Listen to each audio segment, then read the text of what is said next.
हाय, ये देखो कैसे बैठी है उर्मिला। क्या हो गया? सर पे हाथ क्यों रखा है? अरे छोड़ो ना, अब एक दुख हो तो बताओ। जीवन तो दुखों से भरा हुआ है। उर्मिला, ऐसी निराशाजनक बातें नहीं करते और ऐसे उदास भी नहीं रहना चाहिए। पहले बता तो सही, आखिर हुआ क्या है जो तेरा चेहरा इतना मुरझा गया है? ईश्वर ने दो बेटे दिए हैं, लेकिन एक की बहू नहीं मिल रही, दूसरा मेरी बात नहीं मानता। सोचती हो कैसी जिंदगी है मेरी। बस इतना ही, इतने में इतनी उदास हो गई तू उर्मिला? बस इतना ही लग रहा है तुम दोनों को ये दुख? अरे मेरी बेटी तो भाग गई है, पता है, किसी पंजाबी के साथ। क्या? भाग गई? फिर तो कितनी बेइज्जती हुई होगी तेरी। अब वो बात तो किसी से छुपी नहीं कि अगर बेटी भाग जाए तो समाज उसे क्या क्या ताने देता है। फिर भी क्या मैं दुखी दिख रही हूँ तुझे? इसकी बेटी तो फिर भी भाग गई। मेरी बेटी ने तो कहा है कि वो शादी नहीं करेगी सारी उम्र। कितना मनाने की कोशिश कर रही हूँ फिर भी नहीं सुन रही है। अब 30 की हो गई और बेटा, उसे नौकरी नहीं मिल रही। अब बताइए, इससे बड़ा कोई दुख होगा? नहीं नहीं, सच में तुम दोनों का दुख तो मुझसे कहीं गुना बड़ा है। लेकिन फिर भी तुम दोनों खुश कैसे हो? सब कुछ कमल बाबा की कृपा है। कमल बाबा? वो कौन है? अरे तुझे उनके बारे में नहीं पता? उनकी मोटिवेशन वाली वाणी से तो मैं और शांता इतने प्रसन्न रहते हैं। वो हमें जीवन के दुखों से लड़ने की ताकत देते हैं। वो इतना कुछ समझाते हैं कि हमें आजकल कोई दुख ही नहीं होता और हम सदैव खुश रहते हैं। अच्छा, फिर तो मुझे भी उनके सत्संग में ले चलो ना तुम दोनों। उनका दरबार नहीं है, उनका यूट्यूब चैनल है जहाँ वो सबको ज्ञान की बातें सिखाते हैं। अगर तू भी उनका ये चैनल ज्वाइन कर लेगी तो खुशम खुश हो जाएगी। फिर तो मुझे भी उनकी शरण में ही जाना है। अब दे तेरा मोबाइल, मैं उनका चैनल ज्वाइन करवाती हूँ तुझे। और वो कितने सारे अलग अलग कोर्सेज भी करवाते हैं जिससे इंसान का मन नई ऊर्जा से भर जाता है। जय कमल बाबा। कमल बाबा के लिए जय नहीं, सब लोग कुछ और उपयोग करते हैं। क्या? यो कमल बाबा। यो कमल बाबा है? यो कमल बाबा। कमल बाबा की शरण में जाते ही सच में उर्मिला में एक नई ऊर्जा सी आ गई है। अब वो इतनी चिल रहने लगी थी कि किसी भी बात का कोई टेंशन ही नहीं लेती थी। माँ, मुझे आपसे कुछ बात करनी है। आप गुस्सा तो नहीं करेंगी ना? गुस्सा? वो क्या होता है? सोच लीजिए माँ, क्योंकि बात ही कुछ ऐसी है। कमल बाबा कहते हैं कि गुस्सा आपकी सेहत के लिए हानिकारक होता है, तो मैंने तो गुस्सा करना ही छोड़ दिया है। अब बताओ, मुझे आजकल किसी भी बात पर क्रोध ही नहीं आता। मैंने शादी कर लिया। क्या? शादी कर ली? कब, कहाँ, क्यों, किससे? अरे शांत हो जाइए, अब क्यों हाइपर हो रहे हैं? शादी ही की है ना, किसी लड़की को भगाया तो नहीं है इसने? मैंने लड़की को घर से भगाया है और शादी कर ली है। कुंवर, ये तूने क्या किया? शांत शांत हो जाइए आप। पॉजिटिव सोचिए कि हमारे बेटे ने कम से कम हमें सच तो बता दिया। अरे ये तो उस लड़की के घर वाले पीछे पड़े होंगे तभी सच बताया, वरना ये कुछ बताने वाला नहीं था। मम्मी, आपको गुस्सा नहीं आ रहा है?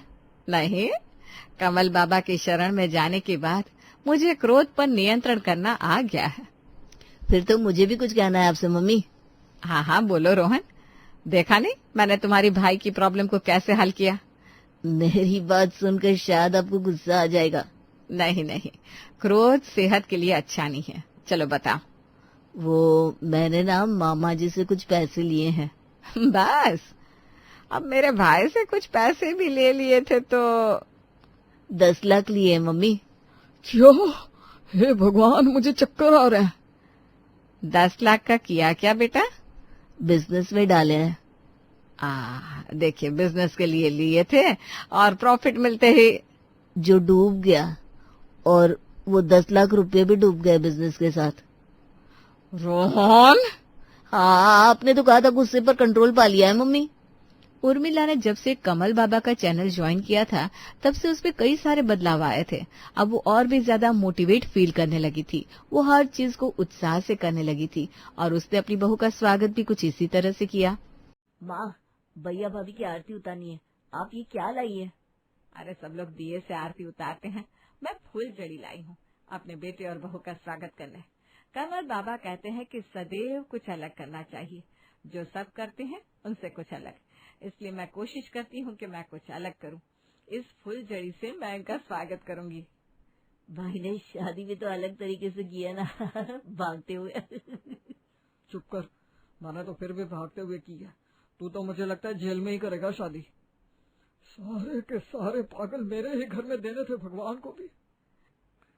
चलो अंदर आओ। बेटे देखो तो नालायक और पत्नी देखो तो अतरंगी। क्या कह रहे हैं आप? मैं कह रहा हूँ बहू को भी अंदर बुलाओ अब। हाँ हाँ साक्षी, तुम ये साबूदाने के कलश को गिराकर अंदर आ जाओ। लेकिन चावल के कलश को गिराकर गृह प्रवेश किया जाता है ना। बहू मैंने कहा ना, इनोवेटिव करना चाहिए हमेशा। चलो चलो कलश गिराओ, आ जाओ। जी। उर्मिला को कमल बाबा की बातें इतनी प्रभावित करती थी कि अब उसने हर चीज को अलग ही ढंग से करना शुरू कर दिया था। यही नहीं, वो साक्षी को भी यही सिखाने में लगी थी। माँ जी आप क्या कर रही हैं? चाय में कड़ी पत्ता क्यों डाल रही हैं? अरे साक्षी बहू, जो सब करते हैं वो हम क्यों करें? चाय में पुदीना, तुलसी, इलायची तो सभी डालते हैं, इसलिए हम कुछ अलग कर रहे हैं। लेकिन माँ जी इसका स्वाद बिल्कुल ही खराब हो जाएगा इससे तो। कमल बाबा कहते हैं कुछ पाने के लिए कुछ त्याग करना जरूरी है, इसलिए स्वाद भले ही खराब आए लेकिन मन को तो शांति होगी कि हमने कुछ नया किया है, हैं? मन की शांति का क्या करेंगे जब चाय से सर का दर्द ही नहीं जाएगा? कुछ कहा क्या बहू तुमने? नहीं नहीं नहीं, मैं कह रही थी मुझे चाय नहीं पीनी है, मेरा मतलब है मैं चाय नहीं पीती हूँ। कमल बाबा कहते हैं जो चीज हम नहीं करते हमें वो करनी ही चाहिए।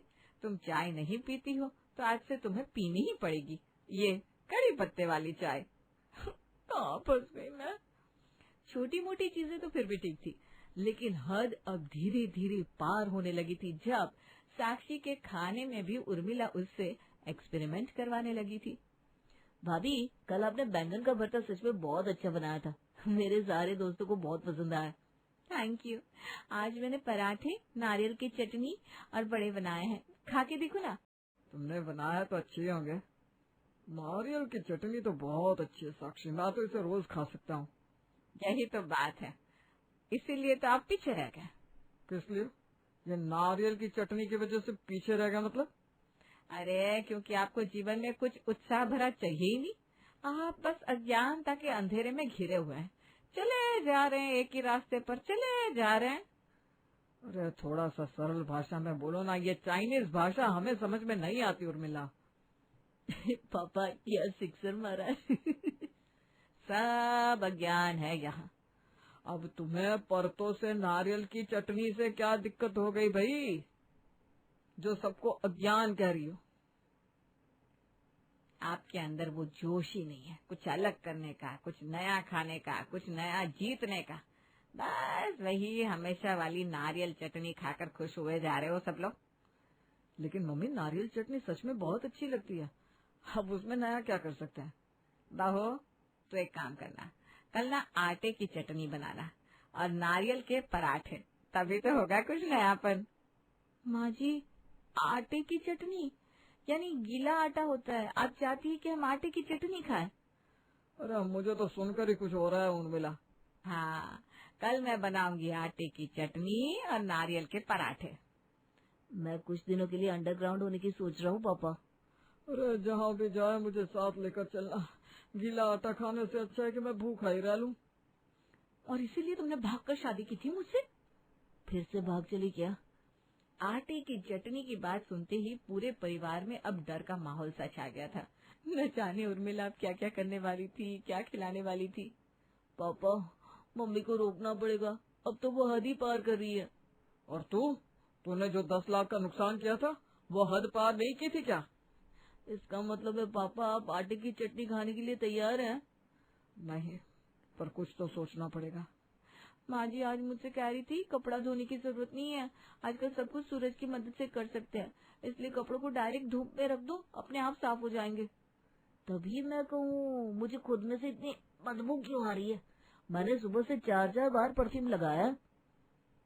ये तो अब माँ की वजह से तेरा काम कुछ ज्यादा ही बढ़ रहा है। बदबू ना है इसलिए नहाना भी पड़ता है भाई। वो छोड़ो, कल उर्मिला सब्जी वाले से कह रही थी आपको सब्जियां नदी में उगानी चाहिए, जमीन में नहीं, और उस दिन वो सब्जी वाला हमें सब्जी देने आया ही नहीं रहा था। ऐसा ही चलता रहा ना तो माँ जी एक दिन हम सबको मंगल ग्रह पर लेकर जाएंगी और कहेंगी धरती पर तो सभी रहते हैं, हमें कुछ नया करना चाहिए, चलो मंगल ग्रह पर रहते हैं। साहब मेरे को इधर काम नहीं करने का। अरे शांताबाई तुम्हें क्या हुआ, ऐसा क्यों कह रही हो? अरे माँ जी को पता नहीं क्या हो गया है, मेरे को बोल रही ले तू घर का काम करती है तो पैसे लेती है, अब से मैं तेरे घर का काम करके देगी तो हम दोनों एक जैसे हो जाएंगे। हे भगवान, ये माँ जी क्या क्या करती रहती हैं। शांता ताई मम्मी ना मजाक कर रही है, आप काम करो, हम मम्मी को देख लेंगे। अरे काम तो वो मेरे को करने ही नहीं दे रही है, बोल रही लिए कुछ नया करो, बिना पानी के पोछा लगाओ। अब बिना पानी का पोछा क्या हवा से लगाएगी मैं? सॉरी ऐसे छूट गया, आप कंटिन्यू करो शांता ताई। अरे मेरे को ना कुछ दिन से पागल करके रखे लाए, बोलती है बर्तन को मांजने के लिए बर्तन का साबुन नहीं शमशान से राख लेकर आओ। अब मेरे को बताओ मैं क्या रोज शमशान में राख लेने को जाएगी? अरे इसने तो हमारी राख बना देनी है एक दिन, कुछ नया करो के चक्कर में। शांता ताई आप चिंता मत करो, हम सब भी ना इसका सोल्यूशन ढूंढ रहे हैं। अरे समझा तो माँ जी को, नहीं तो मैं काम पे नहीं आएगी।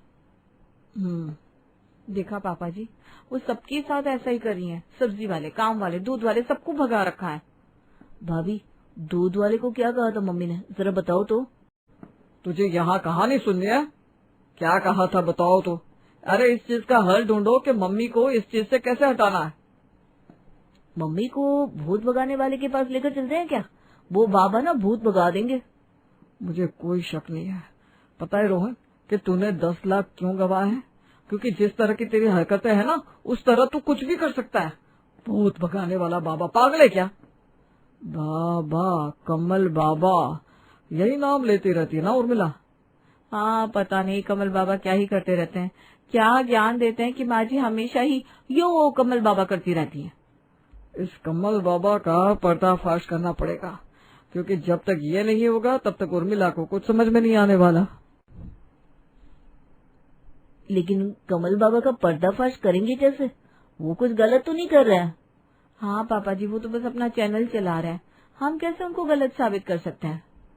कुछ तो होगा जो वो करते होंगे गलत, बस हमें यही पता लगाना है जिससे उर्मिला कमल बाबा के इस ज्ञान को छोड़ दे।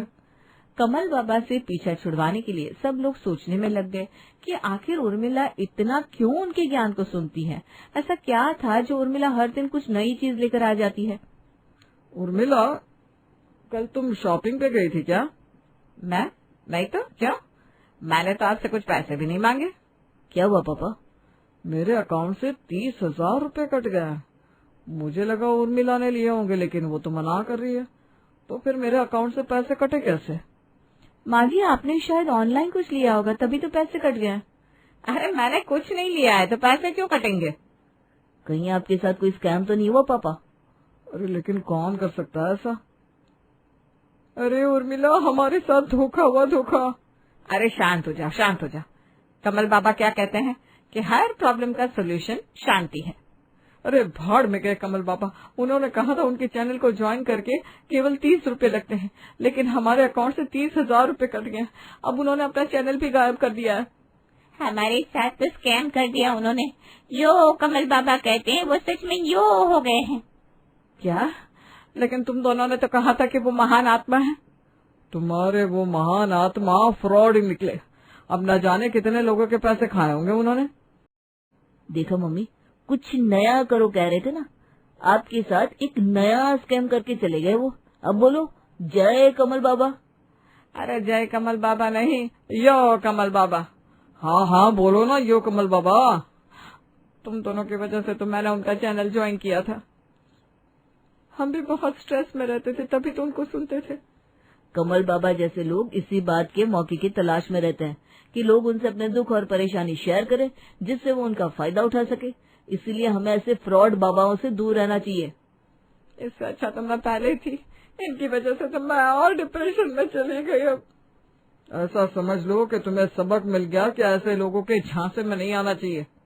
हाँ मम्मी, 30,000 तो फिर भी कमा लेंगे, लेकिन ये आपको और आपके जैसे सबको सबक है कि ऐसे राह भटकाने वाले लोगों से अच्छा है कि आप अपने परिवार के साथ अपना दुख शेयर करें।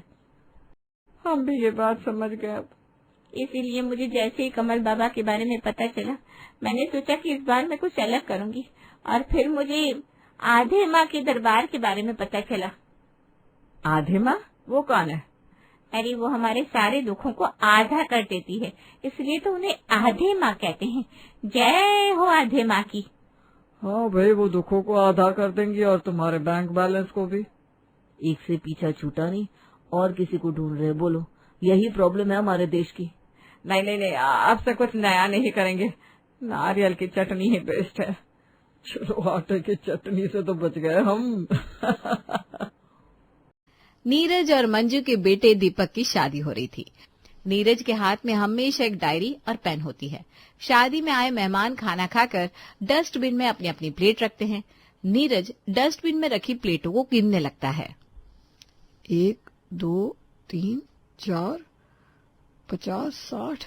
मैंने एक एक प्लेट के लिए 250 रुपये दिए और लोगों ने अपनी अपनी प्लेटों में खाना छोड़ दिया है। तभी एक मेहमान डस्टबिन में अपनी प्लेट रखने आता है।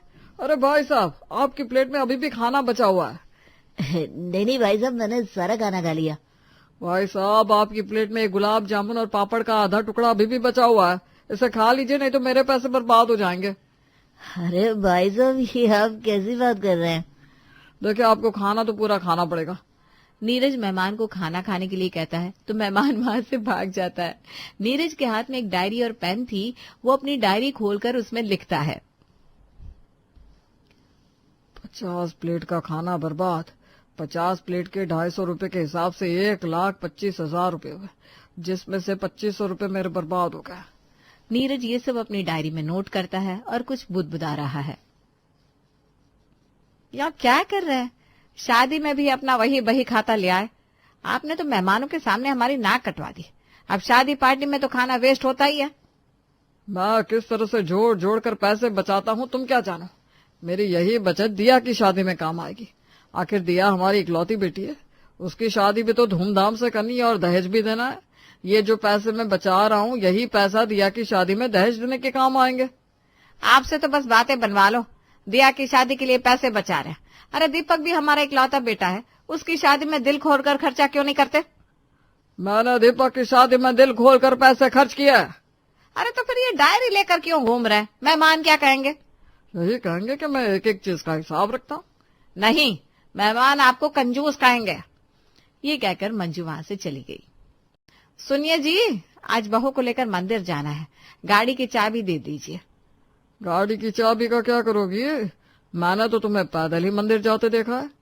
अरे भाई, आज बहू को पहली बार मंदिर लेकर जा रही हूँ, साथ में दीपक और दिया भी जा रहे हैं। अब बहू को पैदल नहीं ले जा सकती ना मैं। गाड़ी से जाओगी तो खामखा पेट्रोल में पैसे खर्च होंगे। जहाँ तक बहू को मंदिर लेकर जाने की बात है, बहू आजकल की नई जनरेशन है भाई। नई जनरेशन हेल्थ को लेकर बहुत कॉन्शियस है। बहू पैदल चलेगी तो चुस्त दुरुस्त रहेगी। मेरी मानो तो तुम सब पैदल ही मंदिर चले जाओ। पता नहीं क्यों आप इतनी कंजूसी करते रहते हैं। ये सब मैं अपने लिए नहीं कर रहा हूँ। मैं जो पैसे बचा रहा हूँ वही पैसे हमारी दिया को दहेज देने के काम आएंगे। आपसे ना कुछ कहना ही बेकार है। मंजू अपनी बहू अंजू, बेटी दिया और बेटे दीपक के साथ पैदल ही मंदिर चली जाती है। इधर नीरज अपने हाथ में जो डायरी है उसे खोलता है और उसमें लिखता है, पेट्रोल के 200 रुपए की बचत। सुनिए ना, एक बात पूछूं? हाँ हाँ, जरूर पूछो। अब ये घर तुम्हारा भी है, इस घर के बारे में जो पूछना है पूछो। पिताजी के हाथ में हमेशा एक डायरी और पेन होती है, ऐसा क्यों? क्या पिताजी को डायरी लिखने की आदत है? मैं भी ना खूब डायरी लिखा करती थी। अपनी रोज की कुछ खास बातें उस डायरी में नोट करती थी। पिताजी डायरी तो लिखता है, लेकिन उसमें वो रोज की खास बातें नहीं, बल्कि रोज होने वाले खर्चों का हिसाब किताब लिखता है। खर्चों का हिसाब किताब? लेकिन आज के जमाने में खर्चों का हिसाब किताब कौन लिखता है? मेरे पिताजी तो लिखते हैं भाई। अच्छा, लेकिन वो ऐसा क्यों करते हैं? धीरे धीरे तुम सब जान जाओगी। सोनिया जी, आज बहू की पहली रसोई है, मुझे कुछ पैसे दे दीजिए। बाजार से शुद्ध देसी घी और ड्राई फ्रूट्स मंगवाने हैं। शुद्ध देसी घी? तुम्हारा दिमाग तो ठीक है। क्यों, मेरे दिमाग को क्या हो गया? बहू की पहली रसोई है, मीठे में हलवा बनाएगी, पूरी बनाएगी, उसके लिए शुद्ध देसी घी और ड्राई फ्रूट्स की जरूरत तो पड़ेगी ना। तुम्हें पता भी है देसी घी कितना महंगा हो गया है। तुम बहू से कहो कि हलवा पूरी रिफाइंड तेल में बना दे और हलवे में ड्राई फ्रूट्स की जगह इलायची डाल दे बस। मतलब बहू अपनी पहली रसोई में कुछ अच्छा बना भी नहीं सकती। अगर खाना अच्छा नहीं बना तो उसे मत कहना कुछ भी। अरे मैं तो सब खा लूंगा। बहू अगर सरसों के तेल में भी हलवा बनाएगी तो खा लूंगा खुशी खुशी, लेकिन घर में घी बिल्कुल नहीं लाने दूंगा। अरे भाई, आप घी का पैसा बचाकर कहाँ ले जाएंगे? दिया को दहेज देने के काम आएंगे। ये लो 150 रुपया और 1 लीटर सरसों तेल मंगा लो। हाँ? कि सच में सरसों में हलवा बनेगा? हाँ भाई, कुछ नया ट्राई करने में हर्ज क्या है। मंजू 150 रुपए लेकर पैर पटकती हुई बाजार चली जाती है। इधर नीरज के हाथ में एक डायरी और पेन होती है। वो झटपट अपनी डायरी में लिखता है, 1 लीटर सरसों तेल 150 रुपए। माँ, आज कॉलेज में फेस्ट है, मुझे कुछ पैसे दो ना। मेरी सभी सहेलियां फेस्ट में घूमेंगी, खाएंगी, फिरेंगी, मजे करेंगी। मैं भी अपनी सहेलियों के साथ एंजॉय करना चाहती हूँ। अरे दिया बेटा, तू जानती है ना, तेरे पिताजी मुझे 1 रुपया नहीं देते, तो अपने पिताजी से ही मांग ले। माँ, पिताजी तो पैसे देने से रहे, तुम तो जानती हो वो कितने माँ कंजूस है। भाई मांगने तो उन्हीं से पड़ेंगे, मेरे पास होते तो तुझे कहने की भी जरूरत नहीं होती। दिया अपने पिता नीरज के पास जाती है। पिताजी, मुझे 500 रुपए चाहिए। 500 रुपए? अरे आप तो ऐसे चिल्ला रहे जैसे मैंने 5 करोड़ मांग लिए हो। मेरे लिए 500 रुपए 5 करोड़ के बराबर ही है। इतने पैसों का क्या करोगी तुम? आज मेरे कॉलेज में फेस्ट है, वहाँ मजे करूंगी। दिया बेटा, तुम तो खुद समझदार हो, जानती हो कि बाहर का खाना गंदे तेल में बना होता है, जो हमारे स्वास्थ्य के लिए बहुत हानिकारक होता है। पिताजी, आपको पैसे नहीं देने तो मत दीजिए, लेकिन ज्ञान मत दीजिए। मैं कौन सा रोज रोज पैसे मांगती हूँ। ठीक है, ये लो 50 रुपए। है? 50 रुपए? देखो, बाहर जूस पी लेना, सेहत को लगेगी। या 50 रुपए लेकर पैर पटकती हुई कॉलेज चली जाती है। नीरज अपनी डायरी में लिखता है, जूस का खर्च 50 रुपए। आखिर आप उसे 500 रुपए दे देते तो क्या हो जाता? आपने उसे 50 रुपए दिए, उसकी सहेली उसका कितना मजाक उड़ाएगी। आप इतने पैसे बचाकर कहाँ ले जाएंगे? अरे मरूंगा तो लाद कर ऊपर नहीं ले जाऊंगा। ये पैसे मैं दिया की शादी में दहेज देने के लिए बचा रहा हूँ। हाथ में पैसे रहेंगे तभी तो बेटी की शादी हो पाएगी, बिना दहेज की शादियाँ कहाँ होती है। धीरे धीरे वक्त बीतता है। नीरज और मंजू की बहू अंजू एक बेटे को जन्म देती है। मंजू अपने पोते को गोद में ली हुई है। अब आप दादा बन गए हैं, घर का नया सदस्य घर में आ चुका है? हमारे घर का चिराग। इसके जन्म की खुशी में मैं एक बड़ी सी पार्टी रखूंगी और सारे रिश्तेदारों को बुलाऊंगी। मंजू देखती है नीरज अपनी डायरी में कुछ लिख रहा है। आप अपनी डायरी में क्या लिख रहे हैं? पार्टी में आने वाले मेहमानों के नाम तो नहीं लिख रहे? तुम्हारा दिमाग खराब तो नहीं हो गया? बहू जब से हॉस्पिटल में भर्ती हुई है तब से अब तक पूरे 10,000 रुपए खर्च हो गए। अब पार्टी करके क्या मेरा दिवाला निकालने का इरादा है? आपको अपने पोते के होने की खुशी नहीं है? खुशी है, लेकिन इसका मतलब यह नहीं कि मैं अपने पैसे लुटा दूं। उसी समय अस्पताल में बहू के माता पिता आते हैं। आइए आइए भाई साहब, बधाई हो, आप नाना बन गए। आपको भी बहुत बहुत बधाई हो भाई साहब। नीरज ने मंजू की गोद से पोते को लेकर सुनील की गोद में रख दिया। आप पहली बार नाना बने हैं, इसी खुशी में आपको पार्टी तो देनी चाहिए। हाँ भाई साहब, क्यों नहीं, नाना बनने की खुशी में पार्टी जरूर दूंगा। सुनील पार्टी देने के लिए राजी हो जाता है। नीरज अपना खर्चा बचाने के लिए सुनील के सिर पर पार्टी का ठिकरा फोड़ देता है। सुनील अपनी पत्नी के साथ अंजू से मिलने चला जाता है। यह आपने क्या किया? कायदे से तो दादा बनने की खुशी में आपको पार्टी देनी चाहिए, और आपने नाना बनने की खुशी में उनसे ही पार्टी मांग ली। जरा सोचो, पार्टी में कम से कम 2-3 लाख रुपए खर्च हो जाते, मैंने वो पैसे बचा लिए। 2-3 लाख रुपए छोटी मोटी रकम नहीं होती। यही पैसे हमारी बेटी दिया की शादी में दहेज देने के काम आएंगे। पिताजी, स्कूल में हर्ष का एडमिशन करवाना है, मेरे पास 50,000 रुपए कम पड़ रहे हैं। आपके पास 50,000 रुपए हो तो मुझे दे दीजिए, अगले महीने की सैलरी आते ही वापस कर दूंगा। 50,000 रुपया? ऐसा कौन सा स्कूल है भाई जहाँ तुझे इतनी फीस देनी पड़ रही है? पिताजी, मैं हर्ष को वर्ल्ड स्कूल में पढ़ाना चाहता हूँ, जहाँ एडमिशन के समय 1.5 लाख रुपए लगते हैं। हर महीने 50,000 रुपए लगेंगे। इतना महंगे स्कूल में पढ़ाने की क्या जरूरत है भाई? सरकारी स्कूल में नाम लिखवा दो। सरकारी स्कूल में पढ़ने वाले बच्चे क्या तेज नहीं होते? लेकिन पिताजी, सरकारी स्कूल में बच्चों को अच्छी तरह से नहीं पढ़ाया जाता है। अरे तो भी तो सरकारी स्कूल से पढ़ा है, तेरी पढ़ाई में कौन सी कमी छोड़ी मैंने? पिताजी, तब की बात और थी, अब जमाना बदल गया है। देखो भाई, मेरे पास तो इतने पैसे है नहीं, मैं तुझे भी इतने पैसे खर्च करने नहीं दूंगा।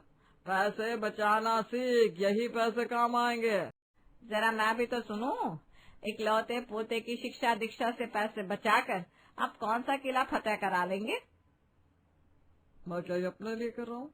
ये पैसे हमारी दिया को दहेज देने के काम आएंगे। नीरज अपनी जेब से 1000 रुपए निकालकर दीपक को देता है। ये ले, पूरे 1000 रुपए। अभी हर्ष का एडमिशन सरकारी स्कूल में करवा दे, बाद में देखेंगे। दीपक पैसे लेकर चला जाता है। नीरज अपनी डायरी में हिसाब लिखता है। हर्ष का एडमिशन 1000 रुपए। माँ, आज सारी सहेलियाँ पिकनिक पर जा रही हैं, मुझे भी कुछ पैसे दे दो ना। हम सब ने एक टैक्सी बुक की है, सबको 200-200 रुपए देने हैं। मंजू ने अपने आंचल से बांधकर कुछ पैसे रखे थे। वो अपने आंचल की गांठ खोलती है और उसमें से 200 रुपए निकालकर दिया को देती है। ये ले, तेरे पिताजी से झूठ बोल कर लिए थे मैंने, चुपचाप रख ले, और तेरे पिताजी को पता नहीं चलना चाहिए। तभी नीरज वहाँ आ जाता है और ये सब देख लेता है। वो 200 रुपए दिया के हाथ से ले लेता है। पिताजी, ये पैसे मुझे चाहिए, टैक्सी का किराया देना है। नीरज 200 रुपए अपनी जेब में रख लेता है और 20 रुपए निकालकर दिया को देता है। ये क्या, 20 रुपए? रिक्शा से चली जाना, टैक्सी से जाने की क्या जरूरत है? मेरी सारी सहेलियाँ टैक्सी से जाएंगी और मैं रिक्शा से जाऊंगी। अरे 20 रुपये में भी तुम वहीं पहुंचोगी जहाँ तुम्हारी सहेलियाँ 200 रुपये में पहुंचेगी। 180 रुपए बचेंगे। इतना पैसा बचाकर आप क्या करोगे पिताजी? तेरी शादी में दहेज दूंगा बेटा। अरे नहीं करनी मुझे शादी वादी। दहेज दहेज सुनकर मेरे कान पक गए। इस दहेज के चक्कर में पैसे होते हुए भी हम गरीबों की जिंदगी जी रहे। शादी तो तुझे करनी पड़ेगी दिया बेटा। देखो, कल शाम को 4 बजे तुम्हें लड़के वाले देखने आ रहे हैं। दिया गुस्से में वहाँ से चली जाती है। नीरज अपनी डायरी में हिसाब लिखता है। दिया को रिक्शा के लिए दिए 20 रुपए। दूसरे दिन शाम को दिया को देखने लड़के वाले आते हैं। दिया सबके लिए चाय नाश्ता लेकर आती है। ये समोसे, पकौड़े, हलवा सब दिया ने बनाया है? जी बहन जी, ये सब मेरे दिया ने बनाया है। खाना बनाने में तो दिया एक्सपर्ट है, पढ़ाई में भी अव्वल है, मैनेजमेंट का कोर्स कर रही है। अगला महीने इसकी पढ़ाई भी पूरी हो जाएगी। हमें आपकी दिया बहुत पसंद है बहन जी, हमें तो ये रिश्ता मंजूर है। क्यों शेखर के पापा? अबे मुझे भी ये रिश्ता मंजूर है, बस लड़का लड़की को ये रिश्ता मंजूर होना चाहिए। शेखर और दिया हाँ में सिर हिलाकर इस विवाह के लिए अपनी अपनी स्वीकृति दे देते हैं। जहाँ दिया की शादी पक्की हो रही थी, वहीं नीरज इन सब बातों के बीच अपनी डायरी में खर्चे का हिसाब लिख रहा था। भाई साहब, ये अब डायरी में क्या लिख रहे हैं? भाई साहब, इन सब नाश्तों में जो पैसे खर्च हुए हैं ना, उनका हिसाब लिख रहा हूँ। अब दिया बेटी की शादी करनी है तो पैसों का हिसाब तो रखना पड़ेगा। दिया को दहेज देने में पैसे खर्च होंगे। भाई साहब, हमें तो सिर्फ बहू चाहिए, हमें कोई दहेज वहेज नहीं चाहिए। आप अपनी सर्वगुण संपन्न बेटी हमें दे रहे हैं, इससे बड़ा दहेज और क्या हो सकता है? हाँ भाई साहब, हम तो जितनी जल्दी हो सके बस अपनी बहू को घर ले जाना चाहते हैं। हमें पैसों की कोई कमी नहीं है, बस एक बेटी की कमी थी, वो दिया के रूप में पूरी होगी। लड़के वाले दिया को शगुन देकर चले जाते। अगले महीने दिया की शादी तय हो जाती है। लड़के वालों के जाने के बाद नीरज अपनी डायरी में लिखता है। 12 समोसे में 300 रुपए खर्च हुए। हलवा के लिए देसी घी और ड्राई फ्रूट्स में 500 रुपए खर्च हुए, और चाय पकौड़ों में मान लो 400 रुपए खर्च हुए। आज का टोटल खर्च 1200 रुपए। इतने पैसे में तो 10 लोगों का खाना हो जाता। अरे थोड़ा तो शर्म कर लेते, लड़के वालों के सामने भी डायरी और पेन लेकर बैठ गए आप। अरे तुम्हें क्या पता पैसे कैसे कमाए जाते हैं? खून पसीना एक करके पैसा कमाता हूँ, यूं फिजुल में थोड़ी ना उड़ाने दूंगा। अरे फिजुल में कौन उड़ा रहा है? लड़के वालों को ढंग का नाश्ता कराना तो बनता ही है। पता नहीं आप इतनी कंजूसी किसके लिए कर रहे हैं? अपनी दिया की शादी में दहेज देने के लिए पैसे जोड़ रहा हूँ। लेकिन पिताजी, अब तो लड़के वालों ने दहेज लेने से इनकार कर दिया है, उन्हें तो सिर्फ हमारी दिया चाहिए। आप किसको दहेज देंगे? कान खोल कर सुन लीजिए, दिया की शादी में कोई कंजूसी नहीं चलेगी। दहेज के नाम पर कंजूसी कार करके आपने जो पैसे बचाए हैं, वो पैसे दिया की शादी में आने वाले बाराती और मेहमानों के स्वागत में खर्च होंगे। वक्त बीत जाता है। और अगले महीने की वो तारीख भी आ जाती है जिस दिन दिया की शादी थी। शादी में भी नीरज अपने हाथ में डायरी और पेन लेकर घूम रहा था और कंजूसी करने से बाज नहीं आता। वो फूलों की माला वहाँ क्यों रखी हुई है भाई? मालिक, मालकिन ने फूलों से घर के सारे दरवाजे सजाने को कहा है। फूलों से घर के सारे दरवाजे सजाने की क्या जरूरत है? कमरे के अंदर तो परिवार के लोग ही रहेंगे, तुम सिर्फ बाहर का दरवाजा फूलों से सजा दो। और बाकी के फूलों का क्या करूं? बाकी के फूल ले जाओ, हमें नहीं चाहिए। फूल वाला फूलों से घर का मुख्य द्वार सजा देता है और बचे हुए फूलों को लेकर चला जाता है। नीरज डायरी में नोट करता है, फूलों की सजावट 500 रुपए। इसके बाद वो हलवाई के पास जाता है और उसे सस्ते तेल में खाना बनाने के लिए कहता है। लेकिन मालकिन ने खाना महंगे तेल में बनाने के लिए कहा है। अरे तुम्हारी मालकिन को क्या पता पैसे कैसे कमाए जाते हैं? महंगे तेल में खाने का खर्चा पूरा 2 लाख रुपए आएगा। मैंने बाजार से सस्ता तेल मंगवा दिया है, बस आता ही होगा। ये महंगा तेल वापस कर दूंगा। इस तरह हलवाई सस्ते तेल में खाना बनाने के लिए मजबूर हो जाता है। जब शादी में आए सभी बाराती और मेहमान खाना खाने लगते हैं तो तरह तरह की बातें बनाने लगते हैं। यहाँ तक कि दिया के ससुराल वालों को भी खाना अच्छा नहीं लगता। भाई साहब, कम से कम खाना तो ढंग का बनवाते। हमने तो आपसे दहेज भी नहीं लिया। खाना बनवाने के पैसे नहीं थे तो हमसे ले लेते। कम से कम रिश्तेदारों के सामने हमें शर्मिंदा तो नहीं होना पड़ता। अरे क्या करूं भाई साहब, इस हलवाई को ना बिल्कुल खाना बनाना नहीं आता। अभी मैं सबकी क्लास देता हूँ। ऐसा कहकर नीरज वहां से खिसक जाता है। खाना खराब होने की वजह से लोग अपनी अपनी प्लेटों में खाना छोड़ रहे थे और सारा खाना बर्बाद हो जाता है। जैसे तैसे शादी संपन्न होती है और दिया की विदाई होती है। आपने कंजूसी की हद कर दी। मैं पूछती हूँ, दहेज के नाम पर आपने जो पैसे बचाए थे वो पैसे दिया की शादी में खर्च क्यों नहीं किए? लड़के वालों के सामने हमारी नाक कटवा दी। हाँ पिताजी, बारातियों के स्वागत के लिए ना आपने फूल मंगवाया, ना पान और ना मिठाइयाँ। मतलब बारातियों का स्वागत चीनी से कौन करता है? आखिर आप इतनी कंजूसी करते क्यों? अरे तुम लोग क्या जानो मैं इतने पैसे किस लिए बचा रहा हूँ। अरे जरा मैं भी तो सुनूं, आखिर आप इतना पैसा किसके लिए बचा रहे हैं? दिया की शादी से पहले तो आपने यही कह कहकर कि दहेज देना है, पैसे बचाए, लेकिन दिया के ससुराल वालों ने दहेज के नाम पर 1 रुपया नहीं लिया। आखिर वो पैसे गए कहाँ? जब दिया के ससुराल वालों ने दहेज नहीं लिया तो आप इतनी कंजूसी क्यों कर रहे हैं? नीरज अपने पोते हर्ष को अपनी गोद में उठाकर कहता है, एक ही तो पोता है हमारा। मैं चाहता हूँ मेरा पोता अच्छे स्कूल में पढ़े, इसकी परवरिश अच्छी तरह से हो, इसे किसी तरह की कमी ना हो। तुम लोगों को लगता है कि ये कंजूसी मैं अपने लिए कर रहा हूँ, लेकिन ये कंजूसी अपने लिए नहीं बल्कि अपने पोते हर्ष के लिए कर रहा हूँ। इसके लिए तो पैसे जोड़ रहा हूँ। अरे बस भी कीजिए, बहुत हो गया। हर बार बहाना नहीं चलेगा। पहले दिया की शादी के लिए दहेज के नाम पर और अब पोते के नाम पर कंजूसी। अरे कब तक हमें बेवकूफ बनाएंगे? कंजूसी करना आपके खून में है, बस बहाने से उसे कोई ना कोई नाम देते रहते हैं। ठीक कह रही हो माँ, कंजूसी करना पिताजी की आदत है। बहाने बनाकर और हमें इमोशनल करके पिताजी ने बहुत कंजूसी कर लिया। बॉनी, लाइए तिजोरी की चाबी दीजिए, मुझे पैसों की जरूरत है। नीरज तिजोरी की चाबी निकालने के लिए अपनी जेब टटोलता है तो जेब में चाबी नहीं मिलती। वो परेशान हो जाता है। अरे मेरी तिजोरी की चाबी कहाँ गई? कहीं किसी ने चोरी तो नहीं कर ली? तभी सभी देखते हैं कि हर्ष तिजोरी की चाबी से खेल रहा था। जब नीरज ने उसे गोद में उठाया तभी उसने नीरज की जेब से तिजोरी की चाबी निकाल ली थी। तिजोरी की चाबी बिल्कुल सही हाथों में पहुंच गई है। देखिए, आपके पोते ने पैसों की जिम्मेदारी ले ली है। हर्ष तिजोरी की चाबी लाकर मंजू के हाथ में देता है। वाह रे मेरे पोते, जो काम आज तक कोई ना कर सका वो तूने कर दिखाया। मंजू हर्ष को अपनी गोद में उठाकर तिजोरी के पास जाती है और तिजोरी में से कुछ पैसे निकाल लेती है। आज से घर की जरूरतों को पूरा करने में कोई कंजूसी नहीं की जाएगी। हमें गरीबों की तरह रहने की कोई जरूरत नहीं है। अंजू बहू, ये पैसे घर खर्च के लिए रख ले और ये 10,000 तू अपने लिए रख ले। लेकिन माँ जी, घर खर्च के लिए 10,000 ज्यादा नहीं है। पिताजी तो 2,000 ही देते थे। आज से घर में कोई भी सस्ती चीज नहीं आएगी।